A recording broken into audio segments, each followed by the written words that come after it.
ആണല്ലോ. അതെ, ഇന്ന് എന്റെ ജോലി നേരത്തെ തീർന്നു. ദിവസവും ബാബയുടെ ജോലി നേരത്തെ തീരാൻ ഞാൻ പ്രാർത്ഥിക്കുകയായിരുന്നു. വളരെ നല്ലത്. അമീർ, നീ ഇപ്പോൾ എന്താണ് ചെയ്തുകൊണ്ടിരിക്കുന്നത്? ഞാൻ എന്റെ ഹോംവർക്ക് എല്ലാം ചെയ്തു തീർക്കുകയായിരുന്നു. ഇനി TV കണ്ടാലോന്ന് ആലോചിക്കുക. That is good. എന്നാൽ നമുക്ക് ഒരുമിച്ചിരുന്ന് TV കാണാം. വേണ്ട ബാബ, എനിക്ക് TV കാണാൻ വലിയ താല്പര്യമൊന്നുമില്ല. എനിക്ക് കഥകൾ കേട്ടാൽ മതി ബാബ. മാഷാ അല്ലാ, പ്രവാചകന്മാരുടെ പ്രവർത്തനങ്ങളെപ്പറ്റി പഠിക്കേണ്ടത് പ്രധാനമാണ്. അവരുടെ ജീവിതത്തിൽ നിന്ന് നിനക്ക് ധാരാളം കാര്യങ്ങൾ പഠിക്കാനാകും. അത് സത്യമാണ്. സത്യത്തിൽ എന്റെ കൂട്ടുകാർക്കും പ്രവാചകന്മാരുടെ കഥകൾ ഇഷ്ടമാണ്. ആ, നീ ഈ കഥകൾ കൂട്ടുകാർക്ക് പറഞ്ഞു കൊടുക്കാറുണ്ടോ? തീർച്ചയായും ഞാൻ പറയാറുണ്ട്. പ്രവാചകന്മാരുടെ കഥകൾ പറയാൻ അവരെപ്പോഴും ആവശ്യപ്പെടും. ഇന്റർവെൽ സമയത്ത് ഞാൻ പറഞ്ഞു കൊടുക്കും. മാഷാ അല്ലാ, നീ മിടുക്കനായൊരു കുട്ടിയാണ്. ഇന്ന് എനിക്ക് മറ്റൊരു നബിയുടെ കഥ പറഞ്ഞു തരാമോ? ഇൻഷാ അല്ലാ, ശരി, പറയാം. കഴിഞ്ഞ ദിവസം ഞാൻ ആരുടെ കഥയാണ് പറഞ്ഞു തന്നത്? ഇന്നലെ ബാബ സുലൈമാൻ നബി അലൈഹിസ്സലാമിന്റെ കഥയാണ് പറഞ്ഞു തന്നത്. അടുത്തതായി ഞാൻ ഇസയ്യ നബിയുടെ കഥയാണ് പറയാൻ പോകുന്നത്. നീ ശ്രദ്ധിച്ചു കേൾക്കണം. അതാരാണ് ബാബ? ദാവൂദ് നബിയുടെ കാലശേഷം ജീവിച്ചിരുന്ന പ്രവാചകനാണ് അദ്ദേഹം. ഈസാ നബി ജനിക്കുന്നതിന് മുമ്പേ തന്നെ അദ്ദേഹത്തെക്കുറിച്ച് പ്രവചിച്ചവരിൽ ഒരാളാണ് ഇസയ്യ നബി അലൈഹിസ്സലാം. ഇനി നമുക്ക് കഥയിലേക്ക് കടക്കാം. ബിസ്മില്ലാ.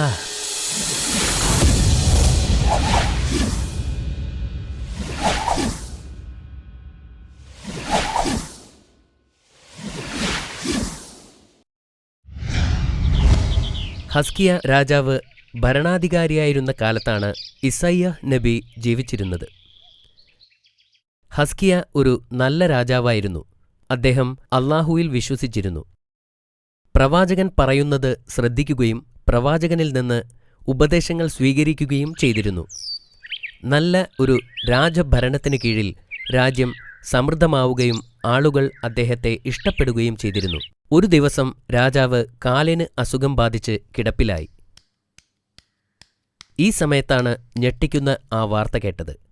ഒരു ദൂതൻ കൊട്ടാരത്തിൽ ഓടിച്ചെന്ന് വിളിച്ചു പറഞ്ഞു, ബാബിലോണിലെ രാജാവായ സീനാരിബ് നമ്മെ ആക്രമിക്കാൻ വരുന്നു. അത് സത്യമായിരുന്നു. ദുഷ്ടനായ രാജാവ് സീനാരിബ് തന്റെ 6000-ഓളം വരുന്ന സൈന്യവുമായി ഇസ്രായേലിനെ സമീപിക്കുകയായിരുന്നു. ഈ വാർത്ത കേട്ട് രാജാവ് വിഷമിച്ചു. അദ്ദേഹം പ്രവാചകനോട് ചോദിച്ചു, സീനാരിബിനെയും സൈന്യത്തെയും കുറിച്ച് എന്താണ് അല്ലാഹു വെളിപ്പെടുത്തിയത്? അല്ലാഹു ഇതുവരെ ഒന്നും വെളിപ്പെടുത്തിയിട്ടില്ല, പ്രവാചകൻ പറഞ്ഞു.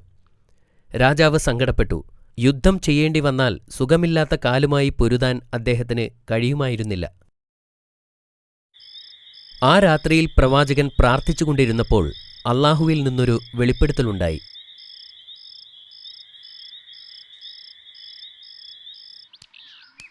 ഈ സന്ദേശം രാജാവിനെ അറിയിക്കാൻ അദ്ദേഹം കൊട്ടാരത്തിലേക്ക് പോയി. ഹസ്കിയയുടെ മരണം അടുത്തിരിക്കുന്നുവെന്നും അതുകൊണ്ട് ഒരു പിൻഗാമിയെ നിയമിക്കണം എന്നും അല്ലാഹു പ്രവാചകനോട് പറഞ്ഞതായി പ്രവാചകൻ രാജാവിനോട് പറഞ്ഞു. പ്രവാചകൻ ഇത് അദ്ദേഹത്തോട് പറഞ്ഞപ്പോൾ രാജാവ് ഖിബിലയിലേക്ക് തിരിഞ്ഞു. ആത്മാർത്ഥതയോടെ പ്രാർത്ഥിക്കാൻ തുടങ്ങി. ലോകനാഥനായ അല്ലാഹുവേ, ഞാൻ ചെയ്യുന്നതിനേക്കാൾ നന്നായി നിനക്കറിയാം. എന്റെ രഹസ്യവും പരസ്യവുമെല്ലാം നിന്നോടൊപ്പമാണ് എന്നദ്ദേഹം പ്രാർത്ഥിച്ചു. ഹസ്കിയയുടെ ആത്മാർത്ഥമായ പ്രാർത്ഥന കേട്ടപ്പോൾ അല്ലാഹുവിന് അദ്ദേഹത്തോട് കരുണ തോന്നി. അന്നു രാത്രി പ്രവാചകൻ പ്രാർത്ഥിക്കുമ്പോൾ അല്ലാഹുവിന്റെ സന്ദേശമുണ്ടായി. ഹസ്കിയയുടെ ജീവൻ 15 വർഷത്തേക്ക് കൂടി നീട്ടിയിരിക്കുന്നു. അതിന് അത്തിപ്പഴത്തിന്റെ നീര് രാജാവിന്റെ കാലിലെ മുറിവിൽ തേച്ചു കൊടുക്കണമെന്നാവശ്യപ്പെട്ടു. കൂടാതെ രാജാവിനെ ശത്രുക്കളിൽ നിന്ന് രക്ഷപ്പെടുത്തുമെന്നും അല്ലാഹു വെളിപ്പെടുത്തി. പിറ്റേന്ന് പ്രവാചകൻ ഈ സന്തോഷവാർത്ത അറിയിക്കാൻ രാജാവിന്റെ അടുത്തേക്ക് ഓടിപ്പോയി.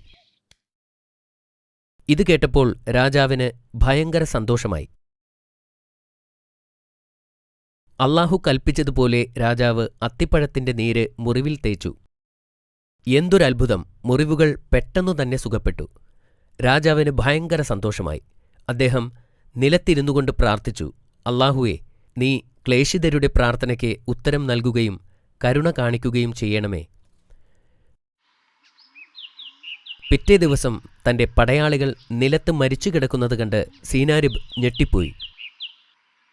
പ്രവാചകനോട് വാഗ്ദാനം ചെയ്തതുപോലെ തന്നെ അള്ളാഹു പ്രവർത്തിച്ചിരിക്കുന്നു. രാജാവും അയാളുടെ 5 കൂട്ടാളികളുമൊഴിച്ച് മറ്റൊരാൾ പോലും അവരിൽ ജീവിച്ചിരിപ്പില്ല. ഹസ്കിയ രാജാവ് അവരെ തടവിലാക്കി തന്റെ രാജ്യത്തേക്ക് കൊണ്ടുപോയി.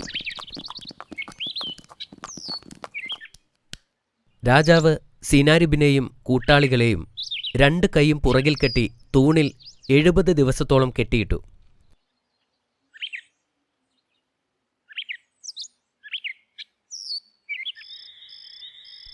ദിവസത്തിനു ശേഷം അള്ളാഹു പ്രവാചകനോട് സീനാരിബിനെയും കൂട്ടാളികളെയും അവരുടെ രാജ്യത്തേക്ക് വിട്ടയക്കാൻ കൽപ്പിച്ചു.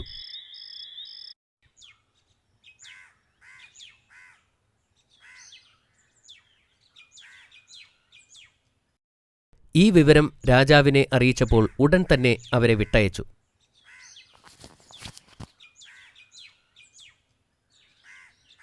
സീനാരിബ് തന്റെ രാജ്യത്തെത്തിയതിനു ശേഷം മന്ത്രിമാരെയും ഉപദേഷ്ടാക്കളെയും ഉൾപ്പെടെ എല്ലാവരെയും ഒരുമിച്ച് കൂട്ടി. എന്നിട്ട് അയാൾ സംഭവിച്ചതെല്ലാം, സൈനികർ കൊല്ലപ്പെട്ടതും 70 ദിവസം അവരെ കെട്ടിയിട്ടതുമെല്ലാം അവരോട് പറഞ്ഞു.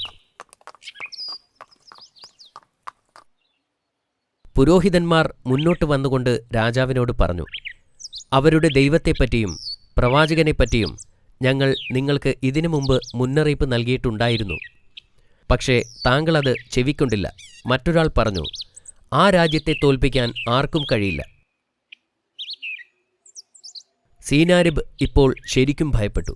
വീണ്ടും പ്രവാചകന്റെ ദേശത്തെ ആക്രമിക്കുന്നതിനെക്കുറിച്ച് ഒരിക്കൽ പോലും ചിന്തിച്ചില്ല.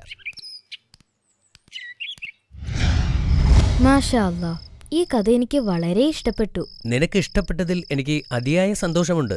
ഹസ്കിയ ഒരു നല്ല രാജാവായതുകൊണ്ടാണോ അള്ളാഹു ഇത്രയധികം സഹായിച്ചത്? അതേ മോനെ, അദ്ദേഹം നല്ലൊരു മുസ്ലിമും അള്ളാഹുവിന്റെ വിശ്വസ്തനായ അനുയായിയുമായിരുന്നതുകൊണ്ടാണ് അത്. ഇനി ചോദ്യം ചോദിക്കട്ടെ? ചോദിച്ചോളൂ. എങ്കിൽ പറയൂ, ഇസ്രായേലിനെ ആക്രമിച്ച രാജാവിന്റെ പേരെന്താണ്? ബാബിലോണിലെ രാജാവായ സിനാരിബ് അല്ലേ? അത് ശരിയാണ്. ഹസ്കിയായുടെ അസുഖം എന്തായിരുന്നു? അദ്ദേഹത്തിന്റെ കാലിൽ ഒരു വലിയ മുറിവായിരുന്നു. പ്രവാചകനോട് അള്ളാഹു എന്താണ് വെളിപ്പെടുത്തിയത്? ഹസ്കിയായുടെ മരണം അടുത്തിരിക്കുന്നുവെന്നും ഒരു പിൻഗാമിയെ തിരഞ്ഞെടുക്കണമെന്നും അള്ളാഹു പറഞ്ഞു. കൊള്ളാമല്ലോ. എന്നിട്ട് പിൻഗാമിയെ നിയമിച്ചോ? ഇല്ല.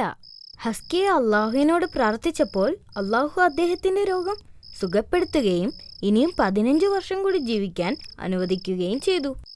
സീനാരിബും കൂട്ടാളികളും എങ്ങനെയാണ് ശിക്ഷിക്കപ്പെട്ടത്?